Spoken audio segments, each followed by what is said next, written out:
Bem-vindos ao Mala Diplomática, um podcast do Instituto Diplomático do Ministério dos Negócios Estrangeiros. O meu nome é José de Freitas Ferraz e sou o diretor do Instituto Diplomático. Neste espaço vamos conversar com diplomatas e outras pessoas ligadas à política externa para conhecer melhor tanto as suas experiências de vida como diversos temas da política internacional. A 9 de maio de 1950, um discurso de Robert Schuman assinalou o início do projeto europeu. A data é hoje celebrada como o Dia da Europa e a Mala Diplomática dedica-lhe hoje o seu novo episódio.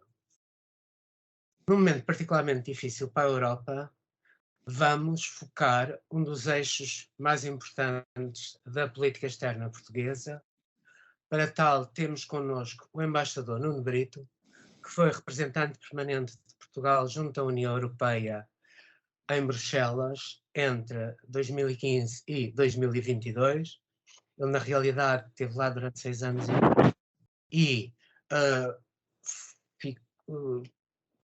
só há menos de um mês é que foi colocado em Londres.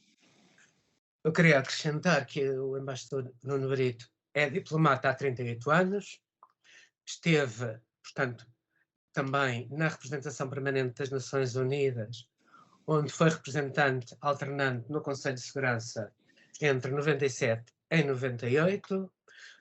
Em Lisboa foi assessor diplomático do Primeiro-Ministro, foi diretor-geral dos Assuntos Europeus, foi diretor-geral de Política Externa. Foi também embaixador em Washington e, como eu disse, é desde abril embaixador em Londres. Nuno Brito, bem-vindo ao Mala Diplomática. Muito obrigado, José. Fico sempre um bocado deprimido quando alguém me recorda que tenho 38 anos de serviço. Enfim, ainda restam 20, com certeza. Sim. Não, sim. Não, aliás, porque até todos nós agora temos que estar mais tempo, não é? Claro, temos que contribuir para Sim, contribuir para o inverno demográfico, combater os efeitos negativos. tal e qual. Mas, como nós sabemos, em março de 77, Portugal apresentou a sua candidatura às comunidades europeias. Eu lembro-me que, na altura, houve um debate sobre se devia ou não avançar com o pedido de candidatura e que os que argumentavam contra esse avanço do pedido diziam que Portugal, do ponto de vista económico, não estava, no fundo, preparado para assumir fazer parte das comunidades europeias naquela altura, que a portuguesa teria grandes problemas, mas o primeiro-ministro da altura, o Dr. Mário Soares, explicou que o foco para ele da nossa ancoragem na Europa tinha a ver com a democratização do país e, de certa forma, também ancorar a nossa política externa no euroatlantismo. Nuno, como é que essa escolha, feita em 77, define o país que somos hoje? É uma boa pergunta. Eu acho que foi a escolha mais estratégica que Portugal fez no atual regime democrático. Por várias razões. Primeiro, porque a questão da democracia continua a colocar-se, e a questão do Estado de Direito, e a questão dos valores, e a questão dos direitos humanos, são questões atuais na própria vida da União Europeia. Se nós pensarmos que 2 Estados-membros da União Europeia estão submetidos a um exame, com base no artigo 7 do Tratado de Lisboa, para verificar se estão a cumprir as matérias relativas ao bom funcionamento de um Estado de Direito, podemos ver quão atual se mantém a União Europeia para a defesa da própria democracia e dos valores que lhe estão inerentes. Depois, eu acho que o primeiro-ministro Mário Soares, na altura, apostou também no desenvolvimento, porque Portugal teve vários ciclos de desenvolvimento, enfim, não vou para trás historicamente, desde o Brasil até a África, mas a verdade é que a primeira vez que que apostámos num ciclo de desenvolvimento verdadeiramente sustentável foi através da União Europeia. Fazemos parte de um conjunto de Estados-membros que, enfim, atrevo-me a dizer que têm um semifederalismo, não há um Estado federal. O Draghi, no outro dia, propôs um Estado federal pragmático para o Sim, futuro, mas não estamos lá ainda. A Conferência sobre o Futuro da Europa, que hoje, acaba. cujos resultados hoje vão ser conhecidos, Uhum, nos dirá qualquer coisa sobre o assunto, mas é um Estado que tem muitos traços de federalismo e permite hoje em dia, através, por exemplo, do plano de recuperação, dos planos de recuperação, eh, modelos que possibilitam, ou através do quadro financeiro plurianual, que é aprovado em cada 7 anos, modelos que permitem um desenvolvimento harmonioso dos Estados europeus. Isto sem prejuízo das assimetrias que continuam a existir, serem claro, excessivas, porque os pontos de partida são também diferentes, a larga medida. Eu diria também que é importante, finalmente, a aposta, porque a União Europeia é um projeto de paz. E não é por acaso que a Ucrânia quer entrar na União Europeia, e os Balcãs Ocidentais. Porque a União Europeia é um projeto de paz em relação ao exterior e de paz também entre os seus Estados-membros, uma vez que elimina tensões entre os Estados-membros que de outra forma se poderiam exprimir de maneira diversa. Nós temos a NATO para nos defender, como uma organização de defesa, mas isso não é incompatível com uma União Europeia que seja mais assertiva também em matéria de segurança e em matéria de defesa. claro. Tu foste representante permanente durante os últimos 6 anos e meio, num período que foi particularmente difícil para os Estados-membros e para a Europa. Nós tivemos a crise dos refugiados em 2015, a saída da Grã-Bretanha, o Brexit, a crise pandémica e, mais recentemente, o regresso da guerra à Europa. Que apreciação, que balanço fazes da forma como a União Europeia tem lidado com estas crises tão complexas e de que forma é que estas crises podem ter transformado a própria União?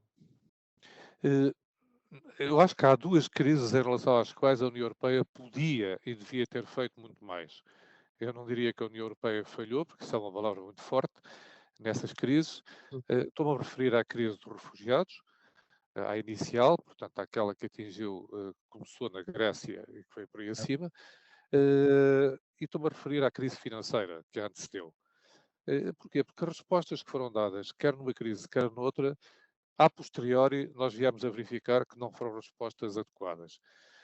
Na crise financeira, apesar de tudo, nem todos os Estados-membros foram atingidos houve, enfim, ainda estamos a pagar os resultados da crise financeira, de uma maneira ou de outra, mas na crise dos refugiados foi uma situação sistémica. Foi uma situação sistémica porque, se te recordas, nós tínhamos começado a ter essa crise na frente atlântica, hum, nas Canárias, eh, depois acentuou-se com a queda do regime líbio, de Gaddafi, e depois com a guerra na Síria. E o que nós vimos foi que a solidariedade, que é um elemento-chave da União Europeia, que vem a paredes meias com a responsabilidade partilhada, hum, eh, a forma, o equilíbrio que era preciso atingir nesses dois campos não foi atingido.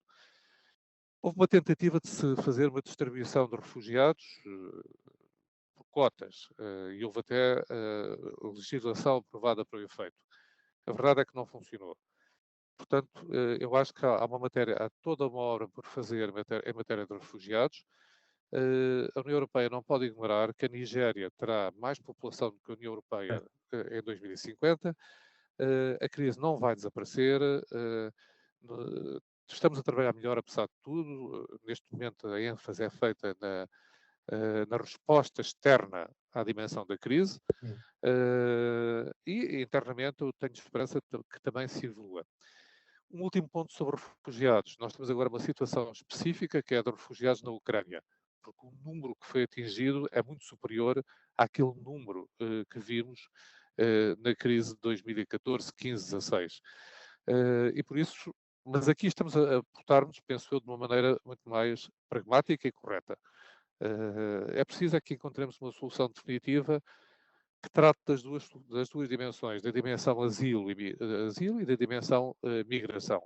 E que se pense na migração também como uma oportunidade, porque a União Europeia tem um déficit demográfico, tem uma população a envelhecer, precisa de mão de obra, precisa de mão de obra qualificada também, e a migração deve fazer parte da solução à resposta a essas situações. Pandemia e Brexit. Brexit, bem, assisti desde o minuto zero até ao dia de Natal, em que foi alcançado o acordo sobre o Brexit ao divórcio entre a União Europeia e um Estado-membro. Houve um divórcio, mas isso não quer dizer que o divórcio tenha que continuar a ser litigioso no período posterior. E, portanto, eu acho que o nosso dever, dos dois lados, do lado do Reino Unido e do lado dos Estados-membros da União Europeia, é procurar tentar conduzir, encontrar soluções pragmáticas dentro dos acordos existentes e evitar crises, porque o acordo que nós temos com o Reino Unido é talvez o mais ambicioso acordo que a União Europeia pode ter com outros Estado terceiro, não é? Quanto à pandemia, bem, a pandemia dominou em larga medida a presidência portuguesa, mas eu vou dizer uma coisa que é horrível, porque a pandemia em si mesma é horrível, matou centenas de milhares de pessoas, milhões de pessoas no mundo inteiro, mas trouxe à União Europeia um elemento novo, e esse elemento foi positivo. Pela primeira vez foram feitas compras conjuntas de vacinas, por exemplo, na União Europeia. Isso fez toda a diferença. Por outro lado, a União Europeia nunca se fechou sobre si própria. A União Europeia exportou vacinas, foi o maior exportador de vacinas durante o período da crise. Ou seja, ajudou países terceiros também. Isso é uma coisa que não se diz, mas que devia dizer-se com maior frequência. Não nos fechamos sobre nós próprios. Eu recordo que os Estados Unidos, inicialmente, fecharam-se sobre eles próprios. Isso não aconteceu connosco. E, finalmente, houve momentos de grande crise na distribuição de vacinas, num certo momento, uma questão suscitada por 2 ou 3 Estados-membros da União Europeia, da Europa Central, mas, apesar disso, conseguimos encontrar soluções e mover-nos. Se me perguntam o que é que eu me recordo da presidência portuguesa, do Conselho, eu diria que há duas coisas que eu recordo. Uma tem a ver com o futuro, com o clima, e já podemos falar dela, que foi a aprovação da Lei do Clima. Mas a outra, tão importante, ou mais importante que essa no imediato, foi a aprovação do certificado digital. Porque sem o certificado digital, que já foi downloaded, tanto quanto é dito, mais de 2 bilhões de vezes, a normalização da liberdade de circulação entre os Estados-membros não teria sido possível. Enfim. De qualquer forma, ligando àquilo que, digamos, à atualidade, nós verificamos que a guerra voltou à Europa. Até há pouco tempo, uma das coisas que se dizia sempre, quando se falava dos temas europeus, era o longo período de paz que tínhamos conseguido manter. De certa forma, se baseava desde o princípio na intensificação das trocas comerciais, mas nós temos, neste momento, uma guerra convencional na Europa. Quais são, no fundo, as consequências, quais são as conclusões que podemos tirar deste conflito, que, segundo se percebeu pelo discurso do presidente Putin esta manhã, é um conflito que vai continuar nos próximos meses, muito provavelmente. Eu não li ainda o discurso do presidente Putin, Sim. porque passei a minha manhã na minha parte profissional, ou seja, a ouvir reações ainda às eleições que tiveram lugar no Reino Unido na sexta-feira, na quinta e sexta-feira, mas enfim, eu li o essencial do que ele, essencialmente ele não faz novidade, não dá novidade nenhuma. A impressão com que se fica, muita gente estava à espera que o presidente Putin anunciasse a mobilização geral, ele não fala nisso. Ele falou essencialmente no Donbass, focou muito o discurso no Donbass e na luta contra o nazismo. Deu um pouco a impressão que o que estava a passar hoje era uma continuação da Segunda Guerra Mundial, mas de qualquer forma ele também não declarou vitória, que era outra hipótese que se pensava, e portanto que, ao declarando vitória, que o conflito parava. A ideia que se tem é que não, que o conflito, depois daquilo que ele disse, é que o conflito se vai arrastar, provavelmente mais focado naquela zona leste da Ucrânia, mas vai continuar. E isto, da nossa, como é que poderemos ver isto numa perspectiva europeia? Não, eu acho que há dois aspectos importantes a considerar. Por um Hum, lado, na perspectiva europeia. Por um lado, a revitalização do eixo euroatlântico, sim, porque, enfim, o presidente Macron tinha declarado famosamente há um par de anos que a NATO estava cerebralmente morta, eh, isto durante o período da administração de Trump ainda. A NATO não está morta, a NATO deu uma prova de vida nesta crise, uma prova de vida tão forte que há, possivelmente, dois outros Estados-membros novos em gestação.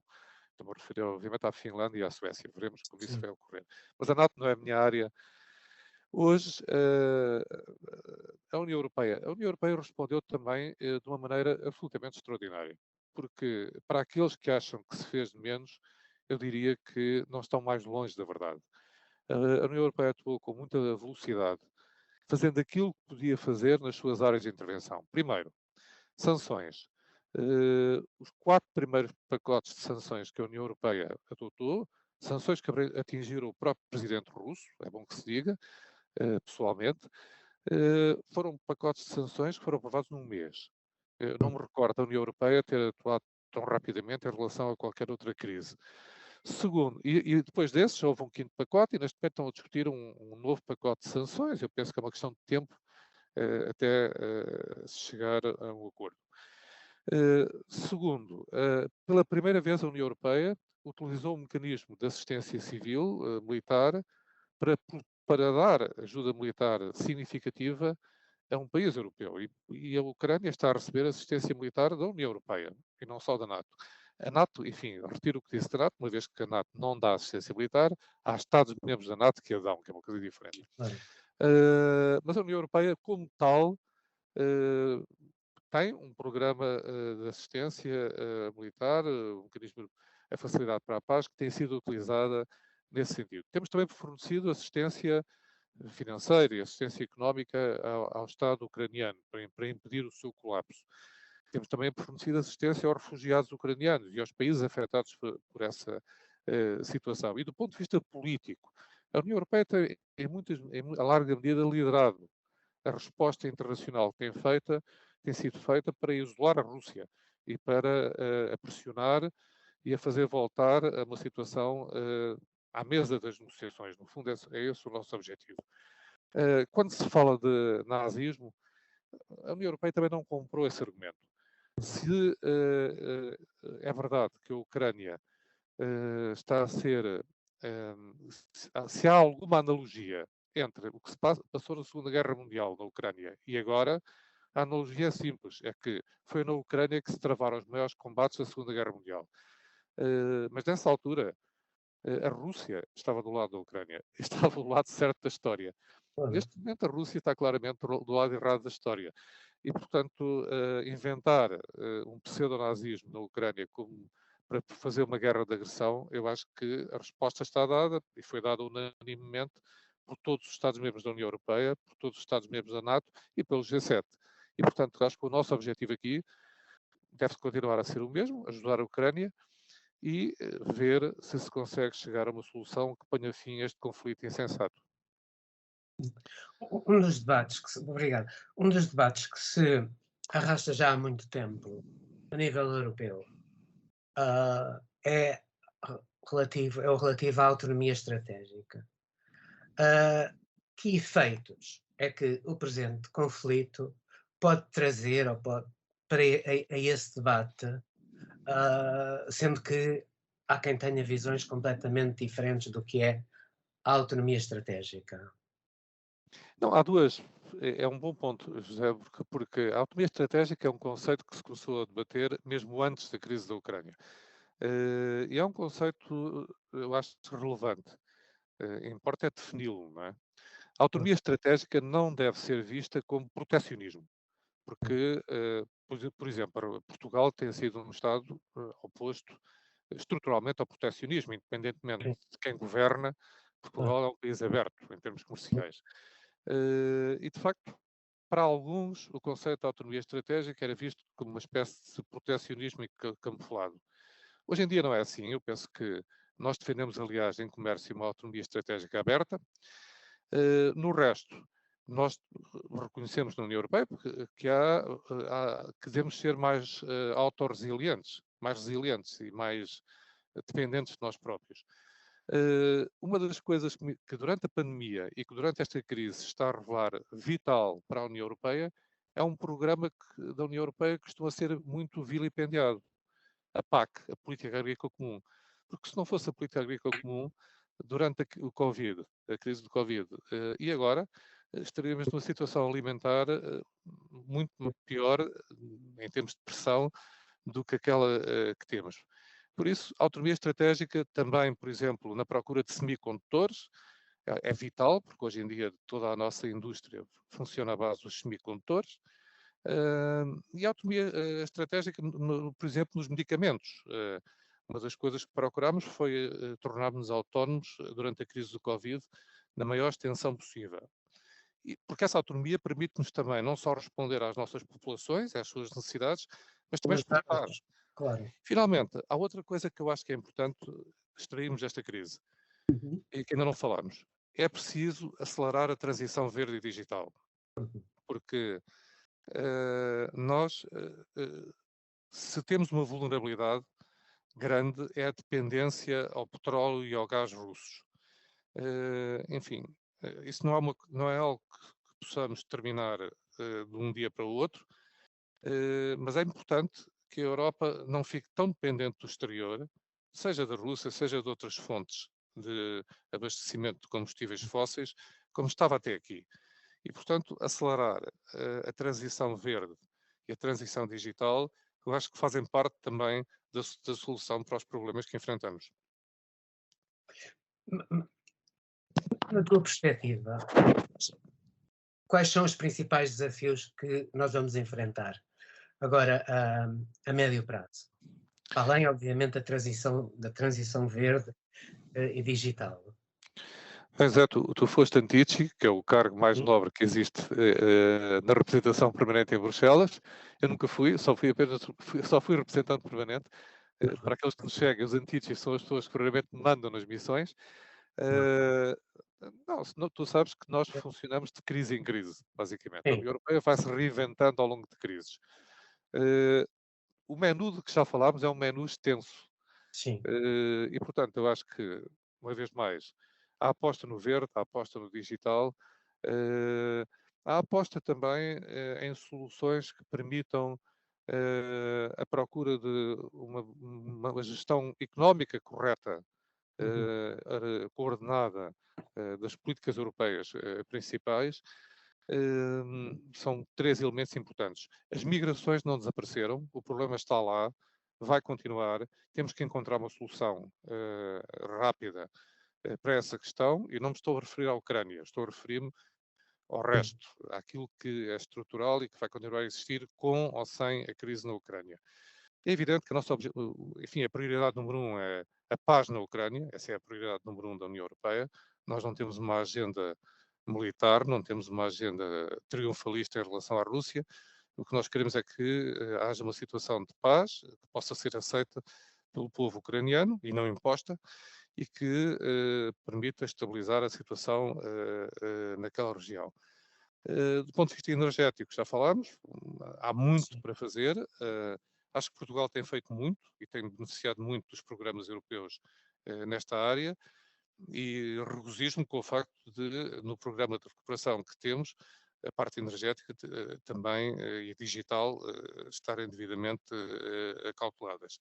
Uhum. Eu diria que estes são os pontos, mas há um ponto central que, se me permites, sim, que é importante. Acho que devíamos evitar na União Europeia debates ideológicos, porque eu vejo que vão ser apresentadas as conclusões da conferência sobre o futuro da Europa, que foi uma conferência que foi negociada por Portugal durante a sua presidência e lançada por Portugal durante a sua presidência. Eh, mas o primeiro-ministro português, quando a lançou no Parlamento Europeu, numa cerimónia conjunta com o presidente do Parlamento Europeu na altura e com a presidente da Comissão Europeia, disse que devíamos apostar em soluções que interessassem aos cidadãos. Ouvir os cidadãos, mas, mas verdadeiramente em soluções que tivessem a ver com a vida deles e que pudessem contribuir para melhorar a vida deles. Nós temos uma crise económica pela frente na Europa. Não vale a pena chamar de outra coisa. Há uma situação de recessão em alguns Estados. Por exemplo, no Reino Unido, que não é parte da União Europeia, prevê-se que a inflação atinja 9,5%.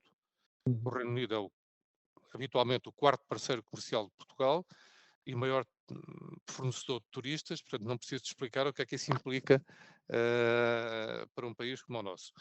Uh, mas o mesmo se passa noutros Estados europeus.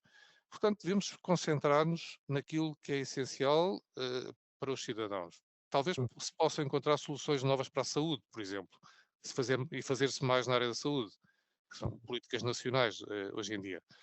O que nós, o que pessoalmente eu não gostaria, falo a título pessoal, era Claro, ver claro, entrarmos numa discussão outra vez sobre convenções, alterações dos tratados, porque isso exato. levaria outra vez a situações de ruptura, a Hum, situações, porque vários Estados-membros teriam que ir para referendos exato. e situações de divisão. Eu diria, concentremos no essencial. O essencial é ouvir as populações e tentar satisfazer, ir ao encontro dos seus desejos e não ouvir algumas minorias que estão na bolha de Bruxelas e de Estrasburgo e ir ao encontro dos desejos dessas. As duas coisas não são compatíveis. Para terminar, Nuno, tu estás agora como embaixador de Portugal em Londres. Quais são as prioridades? Quais são os temas quentes da nossa relação bilateral com os ingleses? Não, nós temos, com o Reino Unido temos uma relação antiga, como todos sabem, Ah, mas não vivemos do passado, temos que construir o futuro. Não temos problemas de maior com o Reino Unido, pelo contrário, temos uma relação politicamente bastante próxima, de amizade. Somos membros da União Europeia, portanto, como membros da União Europeia e como membros da União Europeia que aprovaram os acordos com o Reino Unido, cumpriremos os acordos a que nos vinculamos, não é isso que está em causa, mas há áreas em que bilateralmente vários Estados-membros têm procurado aprofundar as relações com outro Estado europeu que deixou de ser membro da União Europeia. Eu recordo que o Reino Unido deixou a Europa, deixou a União Europeia, mas não deixou a Europa. De modo que é importante vermos em que áreas na parte política se pode fazer mais no futuro. Nesta crise da Ucrânia, o Reino Unido tem trabalhado muito bem com a União Europeia e com os Estados Unidos e com outros membros do G7, e é bom que isso pudesse ser o precursor de outras formas de colaboração futura entre os dois lados. Do ponto de vista económico, é muito importante para nós, como eu disse, do ponto de vista comercial, por exemplo, em que nós tradicionalmente, o Reino Unido é o nosso quarto parceiro, e com uma diferença, é que tradicionalmente temos um superávit de balança comercial, vendemos mais para o Reino Unido do que compramos. E é bom que as coisas se mantenham assim. Do ponto de vista turístico, representa habitualmente um quinto do nosso turismo nacional, eh, e as tendências de janeiro e fevereiro mostram que está a crescer, embora não estejamos ainda no nível pré-crise. Em termos de comparação, estamos ainda abaixo, como estão os outros. A comparação não foi feita na Europa. De modo que, eu diria, temos ainda 400 mil portugueses, isto não é um número atirado ao ar, é um número que resulta do recenseamento feito pelo Brexit pelas próprias autoridades britânicas, e o maior ativo que Portugal tem no Reino Unido é a população portuguesa que vive no Reino Unido. E eu acho que o desafio do embaixador e do governo português é tentar transformar essa população num ativo. Também é verdade que uma das 3 ou 4 maiores comunidades estrangeiras que vivem em Portugal é a comunidade britânica. De modo que temos aqui muitos pontos de contacto que podemos explorar de forma inteligente. O facto do Presidente da República e do Primeiro-Ministro virem cá no dia 10 de junho, a Londres, celebrar com os portugueses essa data, eu acho que é simbolicamente muito importante, porque coincide com o ano em que se celebra aqui o jubileu da Rainha Isabel II. Embaixador Nuno Brito, muito obrigado. Embaixador Freitas Ferraz, muito obrigado também, e gosto, se me é permitido, um toque de familiaridade, gosto muito de te ver, embora estejamos a conversar pelo telefone, é bom ver-te ao vivo também. Obrigado. Obrigado, até outro dia. Obrigado por ter ouvido este episódio da Mala Diplomática, um podcast do Instituto Diplomático do Ministério dos Negócios Estrangeiros. Siga-nos no Spotify, no YouTube do Ministério e no portal do Instituto Diplomático.